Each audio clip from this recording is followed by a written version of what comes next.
মেয়েদের সৌন্দর্যকে দ্বিগুণ করার জন্য ইম্পর্ট্যান্ট যেটা আমাদের অংশ শরীরে সেটা হচ্ছে এই চুল। আর এই চুলে যদি আমাদের না থাকে, টাক পড়ে যায়, চুল পড়ে পড়ে, তখন কি অবস্থা ভাবেন তো। প্রচুর খারাপ লাগে আমারও। ইনফ্যাক্ট আমারও যখন চুল পড়ে যাচ্ছিল কিছুদিন আগে, মাসখানেক আগে, প্রচুর পরিমাণে চুল পড়ছিল, দিনে 100-150 প্রচুর প্রচুর চুল ঝরছিল। আমার চুলের গোছ অনেক বেশি ছিল, এখন কিন্তু 3 ভাগের 2 ভাগ চুল পড়ে গেছে, 1 ভাগ রয়েছে মাথায়, এতটাই চুলের গোছ ছিল।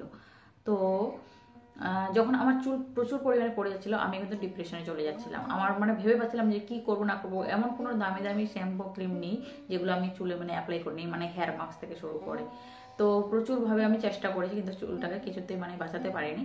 তবে এখন যেটা করে আমি উপকৃত হয়েছি, আমি চাই যে তোমরাও সেটা এতে উপকৃত হও, তোমরাও এই বেনিফিটটা পাও, তোমাদের যাতে এই মূল সমস্যা থেকে তোমরা মুক্তি পেতে পারো, সেটাই আমি চেষ্টা। আর কি জানো তো, সব থেকে খারাপ লাগে কি, যদি একটা মিথ্যে কথা বলে, দু একটা বানিয়ে কথা বলে যদি ফেক ভিডিও করা যায়, তাহলে সেটাতে মানুষ বেশি বিশ্বাস করে। আর অরিজিনাল যখন আমার সব সত্য কথা বলবো, তখন সবাই বিশ্বাস করতে একটুখানি ভয় পায় যে না, প্রমোশন ভিডিও করছি, সেটা করছি, এটা করছি, কিন্তু না, সেরকম কোনো কিছু করছি না। এটাতে আমি নিজে করে 100% উপকৃত, আমি নিজে এর ফলটা অনুভব করছি। আমি চাই যে তোমরাও এই ফলটা পাও। আর সত্যি কথা বলতে, আমার এখন একদম হেয়ার ফলটা হাতের কন্ট্রোলে চলে আসছে। আমার কিন্তু এখন একদমই চুল পড়ে না। যেখানে আমার 100-150 চুল ডেলি দিন পড়তো, সেখানে আমার কি বলবো, দিনে 2টা থেকে 3টা চুলও পড়ে না। আসলে পড়লে একটা, তার বেশি না। এই দেখো, একটা চুল উঠেছে, তার বেশি না। আমার কিন্তু চুল একদমই আর এখন বলে না। আর দিনে কি বলতো, 5টা থেকে 10টা চুল পড়া সেটা স্বাভাবিক।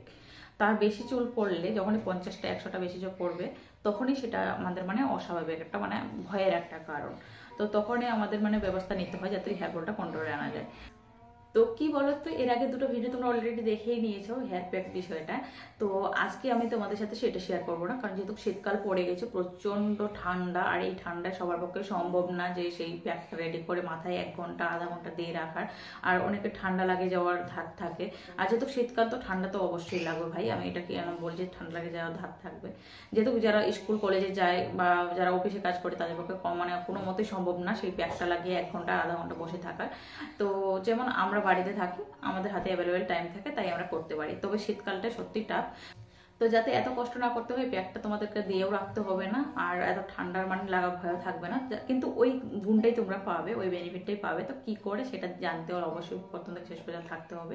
আর আমি যেভাবে দেখাচ্ছি, তোমরাও চেষ্টা করবে সেম ভাবে করার, তাহলে কিন্তু এর 100% রেজাল্টটা তোমরা পাবে। আর আমি 100% গ্যারেন্টি দিচ্ছি, তোমরা এতে দারুণ উপকৃত হবে। এটা যদি কন্টিনিউ তোমরা 10 থেকে 12 দিন করো, তো তোমাদের হেয়ার ফলটা পুরোপুরি তোমাদের হাতের মুঠোয় চলে আসবে। আর হ্যাঁ, সবার প্রথমে বাজারের শ্যাম্পু ইউজ করা তোমাদেরকে বন্ধ করতে হবে। এটা করতে গেলে সবার প্রথমে বাজার থেকে কেনা শ্যাম্পু, তোমাদের বাইরের শ্যাম্পু করা বন্ধ করতে হবে। সব হার্বাল প্রোডাক্ট ইউজ করতে হবে, যেগুলো আমি বলছি, আমলা, রিঠা, শিকাকাই, সেটাই তোমাদেরকে নিতে হবে। আর এটাই তোমাদেরকে কন্টিনিউ করতে হবে, তবেই তোমরা কিন্তু পুরোপুরি বেনিফিটটা পাবে। তবে একদিন তোমরা এটা করলে, আমলাটা করলে, আর একদিন তোমরা বাজার থেকে কেনা শ্যাম্পু করছো, কিন্তু তখন যদি প্রচুর পরিমাণে আবার হেয়ার ফলটা বেড়ে যায়, তখন পরে বলবে এসে যে আমার কথার কোনো দাম নেই। তো সেটা প্লিজ কেউ করো না। যখন এটা করবে, তো এটাই কন্টিনিউ করো। তো চলো তোমরা দেখে নাও যে কিভাবে আমি ওটা রেডি করছি, আর কিভাবে অ্যাপ্লাই করতে হয়, পুরোটাই তোমাদেরকে বলে দিচ্ছি ডিটেলসে। তোমরা একটুখানি ধৈর্য ধরে ভিডিওটা দেখো। সো এটাকে রেডি করার জন্য এখানে আমি প্রথমত একটা পাতিল নিয়ে নিয়েছি, আর এখানে 1 গ্লাস জল দিয়ে দিয়েছি। 1 গ্লাসে একটুখানি কম জল দিয়েছি। আর জলটাকে এখন না আমাদের ফুটিয়ে নিতে হবে, গরম করতে হবে। আর গরমের জন্য বসে দিয়েছি। আর এখানে আমি পাউডারগুলো নিয়েছি, আমলা পাউডার, রিঠা পাউডার আর শিকাকাই পাউডার। এই 3টা পাউডার আমাদের মূল লাগবে। অনেকে আবার জিজ্ঞেস করতে পারো যে পাউডারটা পাবো কোথায়। অনলাইনে অ্যাভেলেবেল রয়েছে, অনলাইন থেকেও নিতে পারো, কিংবা কোনো আয়ুর্বেদিক শপ থেকেও নিতে পারো। তো তোমাদের সুবিধা মতো তোমরা নিয়ে নিও। আর এই 3টাই কিন্তু অবশ্যই লাগবে। আর এদিকে আমার জলটা গরম হয়ে গেছে, জলটাকে এখন আমি গ্লাসের মধ্যে নিয়ে নিচ্ছি। আর এটাকে না সারা রাত যেহেতু ভিজিয়ে রাখতে হবে, তো গ্লাসের নেওয়াটাই ভালো আমার মনে হয়। আমি গ্লাসেই করে রাখি সব সময়। দেখো, এখানে আমি পরিমাণ মতো জলটা নিয়ে নিচ্ছি। 1 গ্লাস নিলেই যথেষ্ট, এর বেশি নিতে হবে না। সো এখানে এবার আমি পাউডারটা নিয়ে নিচ্ছি। আর প্রথমে নিচ্ছি আমলা পাউডার। আমলা পাউডার 1 টিস্পুনই লাগবে, 1 টিস্পুনই নেবে। আর এখানে লাগবে রিঠা হচ্ছে 2 টিস্পুন লাগবে, শিকাকাই 3 টিস্পুন লাগবে, 3 টিস্পুন।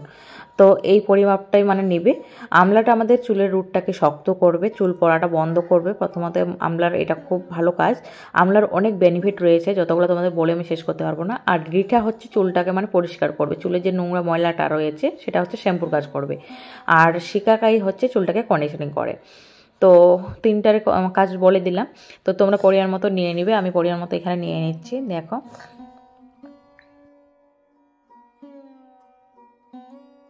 তো আমার তিনটাই নেওয়া হয়ে গেছে। এখানে দেখতে পাচ্ছ কত সুন্দর ফেনা এখনই হয়ে যাচ্ছে। আর এটাকে সারা রাত ভিজিয়ে রাখবো। আর সকালবেলা তোমরা যখন মানে যে যা টাইম মতো স্নান করবে, তখন স্নানটা এটা করার আগে যেভাবে করে চুলে শ্যাম্পু করো সেইভাবে করে চুলের মধ্যে দিয়ে হালকা হাতে রাব করে চুলটাকে মানে ধুয়ে নিবে। আর এটা করলে এক্সট্রা করে আর বাইরের কোনো কিন্তু শ্যাম্পু ইউজ করা যাবে না, শুধু নর্মাল জল দিয়ে ধুয়ে নিলেই হবে। হালকা হাতে চুলটা রাব করবে, তাতে দেখবে ফেনা হয়ে বেশ ভালো। 1 থেকে 2 মিনিট হালকা হাতে রাব করার পর জাস্ট প্লেন জল দিয়ে ধুয়ে নেবে। আর ধুয়ে নেওয়ার পর যেভাবে মানে কেউ সিরাম যদি লাগাও তো সিরাম লাগাবে, এর বেশি আর কিছু করার দরকার নেই। যেমন আমি একটুখানি লিবন সিরাম লাগাই, ব্যাস এইটুকুই। তো দেখতেই পাচ্ছ আমার চুলটা ওয়াশ করার পর কতটা সুন্দর লাগছে গাইস। আর এমনিতেও এটা করার পর না চুলে একটা অন্যরকম শাইন আসে, বেশ ভালো লাগে, চুলটা ভীষণ সিল্কি হয়ে যায়। তো আশা করছি কারো না কারো ভিডিওটা উপকারে লাগবে।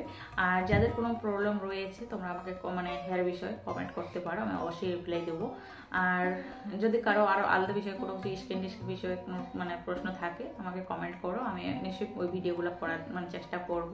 কার কী সমস্যা আছে অবশ্যই করো। আমার যতটুকু মানে ক্ষমতা, আমি যতটুকু মানে করি, আমি যেটা করে ভালো থাকি, আমি সেটা চেষ্টা করবো তোমাদের সাথে মানে পুরোটাই শেয়ার করার। তো চলো আজকের মতো এখানেই দেখা হচ্ছে আবার নেক্সট ব্লগে বা ভিডিওতে। সবাই ভালো থেকে সুস্থ থাকো, আল্লাহর কাছে এটা দোয়া করি। আর তোমরা আমার পরিবারের জন্য সবাই দোয়া করো।